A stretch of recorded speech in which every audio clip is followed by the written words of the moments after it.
어제 아침에는 우리가 하나님께서 이스라엘 백성들의 그 죄악 때문에 하나님께 버림을 받게 되고 또 오히려 저들이 누리고 있던 모든 것들을 다 빼앗기게 되는 그러한 말씀을 하신 바 있습니다. 세상 사람들이 자기에게 무엇인가 준다고 하니 그것을 따라갔다는 세상 유혹을 따라갔던 이스라엘 백성들, 그 유혹을 따르는 결과는 모든 것이 다 하나님이 주신 것임에도 불구하고 그 은혜를 은혜지 알지 못하였기 때문에 유혹에 빠져갔다고 말씀드린 바 있습니다.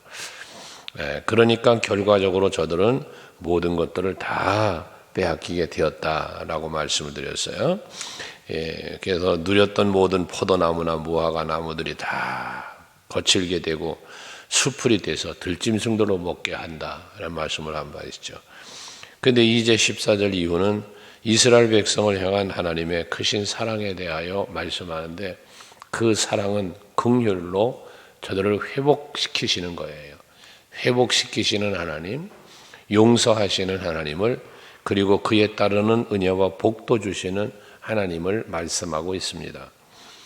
하나님은 우리에게 때로는 환난을 주시고 또 우리의 죄악에 대한 보응을 하시지만 그 죄악에 대한 진노나 보응은 감정적 진노와 보응이 아니라 이스라엘 백성들로 하여금 하나님께로 다시 돌아오게 하시기 위한 방편의 진노와 또한 환난을 허락하신다는 사실입니다. 때로는 신앙생활을 하고 있는 우리들에게 연단을 하셔서 더 성숙한 믿음으로 하나님 앞에 살아갈 수 있게 만드시기 위한 또 환난도 있다라고 하는 것, 이 우리가 욥기서를 통해서 보여주는 것들이죠.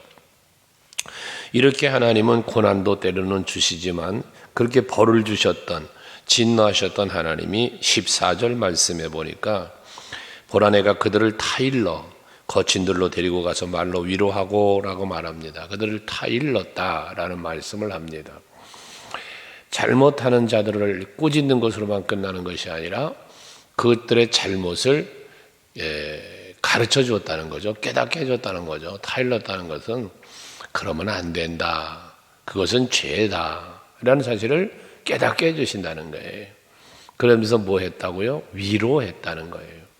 이 위로는 무슨 위로겠습니까? 뒤에 말씀이 이어지지만 이제 너희들 내가 너희들의 죄 때문에 진노하였고 그래서 어려움을 겪고 있지만 이제 모든 것 회복시켜 줄 거야. 이게 위로죠. 회복에 대한 소망을 갖게 하는, 이게 회복입니다. 우리는 이미 하늘나라의 소망을 갖고 있고 또 하나님께서 지나온 날들을 도와주셨던 것처럼 앞으로도 우리를 도와주실 것을 믿기에 그 믿음으로 소망을 갖게 되고 그 소망 때문에 우리는 늘 새 힘을 얻고 위로를 받죠. 바로 이스라엘 백성들에게 그런 위로를 주셨다는 겁니다. 그러시면서 타일르시고 위로하시면서 15절에 거기서 비로소라는 말씀을 합니다. 여기 거기서 비로소라는 말은 뭐냐? 하나님이 드디어 회복을 시작하셨다. 드디어 하나님이 긍휼을 베풀어 주셨다라는 말씀입니다. 거기서 비로소라고 하는 말씀. 아브라함이 이삭을 번제로 드릴 때 그 모리아 땅에 있는 한 산에 가서 번제단에 이삭을 올려놓고 결박하여 올려놓고 칼을 들어 그 이삭을 잡으려고 할 때 하나님께서 그를 말리셨잖아요. 그러시면서 하신 말씀이 뭡니까? 내가 이제야 라는 말씀을 하죠. 내가 이제야 네가 여호와를 경외하는 줄을 알았다.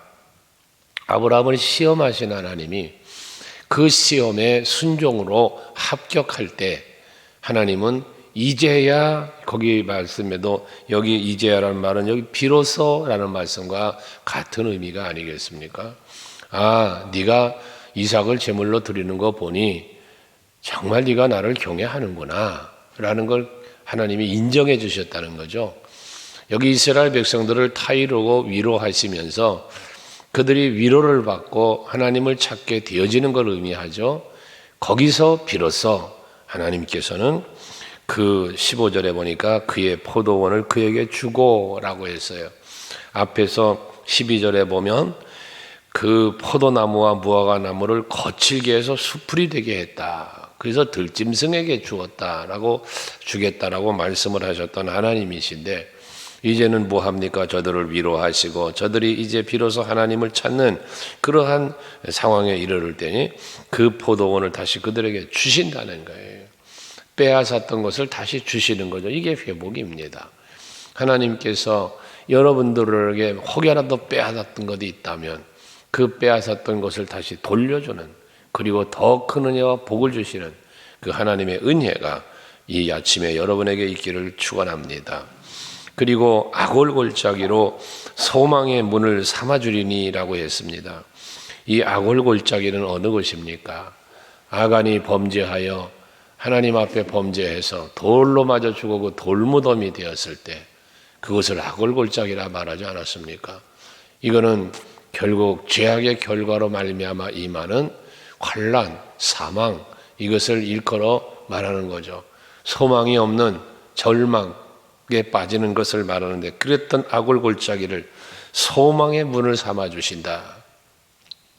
결국 모든 죄를 용서해 주시고, 그리고 하나님의 은총 속에 살아갈 수 있도록 하나님께서는 문을 열어주신다는 표현을 했습니다. 여러분, 문을 열어준다는 건 길을 내주는 거예요. 앞에서 이 음행한 여인이 이스라엘을 표현했지만, 그가 세상의 유혹을 따라 갈 때에 하나님께서는 6절에 보면 그러므로 내가 가시로 그 길을 막으며 담을 쌓아 그로 그 길을 찾지 못하게 하리니 했잖아요. 잘못된 길, 죄악된 길을 갈 때는 그 길을 가로막으셨어요. 하나님이 가시로 가로막았고 담을 싸서 가로막았다고 그랬습니다. 근데 이제 저들이 하나님의 은혜 안으로, 그 위로 안으로 들어오니까 그 소망의 문을 열어주셨다라고 말씀을 하고 있는 것입니다.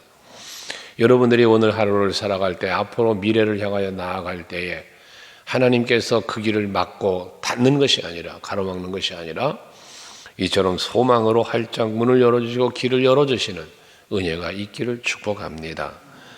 그가 거기서 응대하기를 어렸을 때와 애굽 땅에서 올라오던 날과 같이 하리라 했습니다.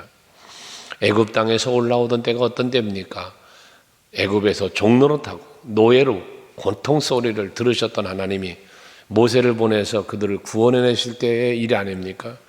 그래, 모든 압박으로부터 벗어나는 날, 노예의 신분에서 자유인이 되는 날, 고통에서 이제는 벗어나 평안을 누릴 수 있는 날, 이러한 날처럼 되게 해주시겠다는 것이니까, 이제 이들에게, 이스라엘 백성들에게 하나님께서 그들의 죄악으로 말미암아 벌을 주셨던 모든 것들을 이제 거두신다는 거죠. 저들을 짓누르고 고통 가운데 빠지게 했던 모든 것들을 이제 거두신다는 거예요.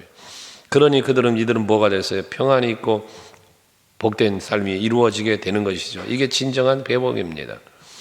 그때 16절에 보면 그날에 했습니다. 회복되는 날이죠. 예, 모든 하나님의 진노로부터 벗어나는 날이죠. 그날에 내가 나를 내 남편이라 일컫고 다시는 내 바알이라 일컫지 아니하리라 라고 말씀을 합니다. 여기 말씀에 보면 앞에 2절에서 묵상했던 것처럼 이제 그들을 향해서 논쟁하라고 말하면서 그는 내 아내가 아니고 나는 그의 남편이 아니다 라고 말했잖아요. 그러나 이제는 이들이 회복되니까 뭐라 그래? 네가 나를 내 남편이라 할 것이다는 거예요. 이 말은 뭐냐? 하나님의 입장에서 볼 때는 내가 네 남편이다라고 인정해 주는 거죠. 그들로 나를 내 남편이라 일컬게 되어진다는 거죠. 이것은 뭐의 고멜과 호세아를 비유하여 말씀하지만, 이제는 이건 이스라엘과 하나님과의 관계를 말한다고 그랬잖아요. 그러니까 관계가 회복이 된다는 거예요. 하나님과 이스라엘 백성들의 사이가 회복이 되어진다는 것입니다. 우리가 예수를 믿고 예수를 영접하고 살면 우리에게 주신 하나님의 은혜가 무엇이에요? 요한복음 1장 12절에 보면 하나님의 자녀가 되는 권세를 주셨다라고 말씀하지 않습니까? 하나님의 자녀가 되었다는 것은 하나님의 자녀라는 하는 신분을 말하는 것이고, 뿐만 아니라 하나님과의 관계가 열려지는 거죠. 하나님과의 관계가 맺어지는 거죠. 전에는 뭐했어요? 죄의 종로로 됐어요. 죄와 허물 때문에 에베소 1장 1절에 보면 허물과 죄 때문에 죽었었다고 그래요. 사망의 자리에 있었어요. 그런데 우리가 예수를 영접하고 예수를 믿게 되니 하나님과의 관계가 회복이 되고, 관계가 회복이 되어지니까 사망에서 생명으로 옮겨지고 죄의 종로로 사던 우리가 하나님의 자녀가 되는 이러한 은혜를 누리게 된다는 것이죠. 그러면서 이어지는 말, 다시는 내 바알이라 일컫지 아니하리라 라고 말을 하면서 내가 바알들의 이름을 그의 입에서 제거하여 다시는 그의 이름을 기억하여 부르는 일이 없게 하리라 했습니다. 이 바알은 우상을 섬기는 거예요. 그런데 이 바알을 섬겼던 저들이 하나님께서 관계가 회복되어지니까 무엇을 하는 겁니까? 그 바알을, 그 이름을 부르던 그 입술의 말들을 다 제거시키겠다는 거예요. 심지어 기억하여 부르는 일이 없게 하리라도 기억도 지워버리신다는 거예요. 이게 바로 하나님께서 원하시는 일이고 하시는 일이에요. 죄악을 제거하고 죄악된 일을 기억조차 하지 않고, 이 말은 뭐예요? 오직 하나님만 바라보고 오직 하나님만 생각하며 살아가기를 하나님은 원하신다는 거지요. 그게 진정한 하나님과의 관계가 되는 것입니다. 고멜은 자기 남편인 호세아를 냅두고 세상 남자들을 따라다녔잖아요. 그들이 자기에게 그 떡과 물과 양털과 삶과 기름과 술을 내게 준다고 하니까 5절에 보면 그래 그들을 따라갔다는 거 아닙니까? 하지만 이제 그것이 이스라엘 백성들도 세상의 유혹에 그래서 빠져갔다는 거잖아요. 이제는 하나님의 은혜를 속으로 들어왔으니까, 하나님이 소망의 문을 열어주셔서 소망 가운데 살게 해주셨으니까 이제는 세상 것을 보는 게 아니라 하나님을 보며 산다는 거죠. 이게 진정한 하나님과의 관계 회복이라는 거예요. 하나님이 그러잖아요. 내가 그 입에서 바알의 이름을 하나님이 제거해 주시다는 거예요. 기억하여 부르짖는 일이 없게도 하겠다는 거예요. 이게 하나님의 강권적인 사랑이고 은혜입니다. 우리에게 때로는 하나님은 강권하시며 은혜를 베푸시고 강권하여 자비를 베푸십니다. 악을 강권하여 빼앗습니다. 제거시킵니다. 그래서 하나님을 찾게 만든다는 거예요. 그래서 18절에 그날에는 내가 그들을 위하여, 여기 그날은 회복되는 날입니다. 역시 내가 그들을 위해서 들짐승과 공중의 새와 땅의 곤충과 더불어 언약을 맺으며, 짐승들과 언약을 맺는데요, 공중의 새와도 언약을 맺고 땅의 곤충과도 하나님이 언약을 맺는답니다. 이 언약은 무슨 언약이겠습니까? 하나님이 들짐승, 새들, 이들에게 무슨 언약을 맺습니까?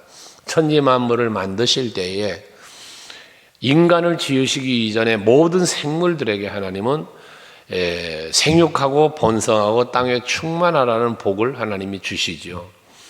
그러시고는 후에 인간을 만드신 후에는 인간에게는 이 모든 것을 동일하게 복을 주시면서 다스리고 정복하라는 권세의 복을 인간에게는 따로 주시죠. 이랬던 언약들, 그 언약의 회복을 말하는 거예요. 이 모든 만물이 생육하고 번성하고 땅에 충만해야 되는 이유가 무엇입니까? 인간이 누리고 사는 삶의 터전을 만들어 주시는 거예요, 하나님이. 그러니까 여기 말하는 오늘 들짐승, 공중의 새, 땅의 곤충과 더불어 언약한다는 것은 땅을 회복시키신다는 거죠. 그래서 앞에는 황폐하게 했습니다. 저들이 먹고 사는데 누림의 삶을 거두어 가시던 하나님이십니다. 그런데 그것을 다 뭐합니까? 다시 이제는 풍성하도록 충만하도록 이들에게 은혜를 베풀어 주심을 말하는 거예요. 그러니까 결국 들짐승을 위하여, 공중의 새나 곤충을 위하여 하는 언약이 아니라 이 모든 만물들을 사람이, 이스라엘 백성이 누리도록 회복시켜 주심에 대한 언약이라는 사실이죠. 그러면서 이 땅에서 활과 칼을 꺾어 전쟁을 없이 하고 그들로 평안히 눕게 하리라 해서, 사실 이스라엘 백성들이 괴롭힘을 당했던 것 중에 하나가 뭐냐면 전쟁이었죠. 이방 나라들을 들어 하나님 이들을 이스라엘 점령하게 하셨고 포로가 되어 잡혀가게도 하시고 했지 않았습니까? 그런데 이제는 그 전 땅에서 전쟁 칼도 꺾어서 전쟁을 없게 하신다는 것은 이들에게 전쟁을 통한 환난은 없게 해주신다는 거 아니에요? 그게 그들로 평안이 눕게 하리라 라고 말씀을 합니다. 주님 나라가 임하면 우리에게는 모든 환난과 고통은 사라지고 온전한 평안을 누리는 것이죠. 예수께서 말씀하시는 그 평안은 세상이 주는 것과 같지 않다라는 말씀을 요한복음 14장 27절에 하는데, 예수께서 우리에게 평안을 준다. 그 평안이 바로 세상이 주는 것 같지 않은 평안으로 영원한 하나님의 나라의 평안이죠. 예수 안에 누리는 평안입니다. 오늘도 여러분들이 바로 이와 같은 평안을 누리시길 바랍니다. 세상에 어떠한 공고한 일도 여러분들을 괴롭게 하고 슬프게 하거나 아프게 하지 않고 늘 기쁘고 즐겁고 평안하도록 하나님께서 은혜 베풀어 주실 줄 믿습니다. 그러니까 19절에 내가 내게 장가들어 영원히 살되 공의와 정의와 은총과 긍휼이 여김으로 내게 장가들며 너는 내 아내가 아니다, 나는 내 남편이 아니다 했던 하나님께서 이제는 저들에게 진실한 남편이 되어주시겠다는 거예요. 영원한 남편이 되어주시겠다는 거예요. 은총과 긍휼을 또한 저들에게 베풀어 주시겠다는 거예요. 이게 하나님의 사랑인데 20절도 진실함으로 내게 장가들리니 내가 여호와를 알리라라고 말씀하는데, 이것은 결국 오늘날 우리에게 무엇을 의미합니까? 예수 그리스도의 십자가의 은혜와 사랑으로 우리를 찾아오셔서 우리의 죄를 사하여 정결케 하시고 우리를 신부 삼아 주셔서 신랑 예수를 바라보며 살게 하시는 이런 은혜를 일컬어 말씀하고 있다는 것입니다. 특별히 영원함과 진실함을 말씀하고 있습니다. 하나님의 사랑은 영원함을 말하고 변함없는 진리임을 말합니다. 내가 곧 길이요 진리요 생명이니라고 말씀하신 이 말씀처럼 하나님의 은혜, 예수님의 그 은혜는, 십자가는 영원한 우리를 향한 사랑이었고 또한 변함없는 하나님의 진실하신 사랑이었다는 것, 이것을 우리는 이 사랑을 받았음을 기억하면서 감사와 감격하는 마음이 여러분에게 항상 넘쳐날 수 있기를 바랍니다. 그러면서 21절 이하에는 그날에 내가 내게 응답하리라는 말씀을 합니다. 응답을 말씀하는데, 거기 보면 나는 하늘에 응답하고 하늘은 땅에 응답하고 땅은 곡식과 포도주와 기름에 응답하고 또 이것들은 이스라엘을 응답하리라 해서 어려움과 공감에 처했던 저들에게 풍성한 은혜를 베풀어 주실 것을 말씀하는 거죠. 여기서의 응답은 결과적으로 무엇을 말합니까? 필요를 채워주심을 말하는 거예요. 모든 삶에 필요한 것들을 채워주시는 하나님의 은혜를 말씀하고 있습니다. 풍족함을 말씀합니다. 만족과 감사가 넘치는 삶을 말씀합니다. 누림이죠. 오늘도 여러분께 하나님께서는 그 누림의 은혜와 복을 주시기를 축원합니다. 그러면서 21절은 내가 너희를 위하여 이 복을 주신다고 18절에 내가 그들을 위하여 복을 준다고 했던 하나님이 23절의 마지막에 보면 내가 나를 위하여 라고 말씀을 합니다. 그들을 위하여 복을, 이스라엘 백성들을 위하여 복을 주셨던 하나님이 이제는 하나님 자신을 위하여예요. 하나님 자신을 위하여, 나를 위하여 그를 이 땅에 심고 긍휼히 여김을 받지 못하던 자를 긍휼히 여기며 내 백성 아니었던 자에게 향하여 이르기를 너는 내 백성이다 하리니 그들은 이르기를 주는 내 하나님이라 하시리라 하니라 했습니다. 이게 무슨 말이냐면 하나님이 나를 위하여 이스라엘 백성들을 회복은 여호와의 나를 위함도 있다는 거예요. 이것은 긍휼히 여겨주신다, 너는 내 백성이다, 그들은 또 주는 내 하나님이다, 이런 고백을 하게 만드신다는 거잖아요. 이게 그것은 궁극적으로는 백성들을 향한 복이지만, 백성들을 향한 은혜지만 그것이 궁극적으로 하나님을 위한 것이기도 하다는 얘기예요. 이건 결국 뭘 말합니까? 하나님은 택한 백성들이, 구원받은 성도가 하나님의 은혜를 기뻐하고 즐거워하며 하나님께로 돌아와 하나님과의 관계를 유지하면서 살아가는 그 모습을 기뻐하신다는 거예요. 그걸 통해서 하나님은 영광을 받으신다는 거예요. 이게 나를 위하여라고 말씀하고 있는 겁니다. 또 하나님은 긍휼 베푸시기를 원하시는 하나님이시거든요. 그러니 우리가 하나님의 긍휼을 입을 자로 살아갈 때 그 긍휼이 여김을 받을 자로 살아가는 우리의 모습을 보시며 하나님은 기뻐하시면서 긍휼을 베풀어 주시는 거예요. 이게 하나님의 기쁨이라는 거죠. 그 하나님은 은혜 베푸시기 원하고 복 주시기 원하고 평강 주시길 원하노라.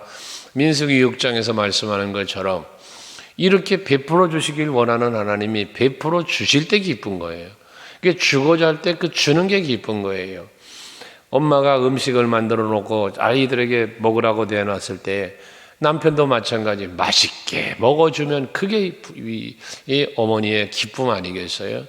기껏 음식 맛있게 만들어 놓았는데 그 음식 맛없다고 안 먹어버리면 음식을 준비한 어머니 마음이 어떻겠습니까? 바로 그런 모습이죠. 하나님은 우리에게 은혜 베푸시고 복 주시고 평강 주시려고 모든 것을 예비해 놓았는데 그 은혜를 받을 자로 살아갈 때 그 은혜를 누리며 살아가는 우리의 모습이 아름답고 하나님 기쁨이라는 거예요. 스바냐 3장에서 스바냐서에서 말하는 게 그거잖아요. 이스라엘 백성들이 하나님의 구원의 은총을 노래하며 즐거워하는 모습을 바라보시는 하나님이 내가 너로 인하여 기쁨을 이기지 못하시며 라는 표현을 하시면서 그 하나님의 기쁨을 말하잖아요. 백성들이 기뻐하고 백성들이 즐거워하며 사는 모습을 바라보는 하나님의 기쁨입니다. 이스라엘 백성들이 죄악을 벗어나서 하나님의 위로를 받고 새로운 회복이 이루어질 때 그 모습을 바라보시는 하나님이 기뻐하심을 나를 위하여라고 말했다는 것입니다. 그러니 우리가 하나님의 영광을 위하여 라는 고백을 많이 하죠. 하나님의 기쁨이 되는 삶도 얘기하죠. 그러려면 뭐 해야 됩니까? 하나님이 나를 보실 때 기뻐함이어야 하는 것 아닙니까? 그럼 하나님이 나를 보실 때 기뻐함이 뭐예요? 내가 주를 바라보며 기뻐하고 내가 여호와를 바라보며 행복해할 때 나는 예수님 덕분에 행복합니다라고 고백하며 살아갈 때 그 모습을 하나님은 기뻐하신다는 겁니다. 오늘도 여러분 마음속에 오직 예수를 품으시고 그 손길 붙잡고 살면서 하나님께 감사하며 감격하며 하나님을 기쁘시게 해드리는 여러분의 삶이 이루어질 수 있기를 바랍니다.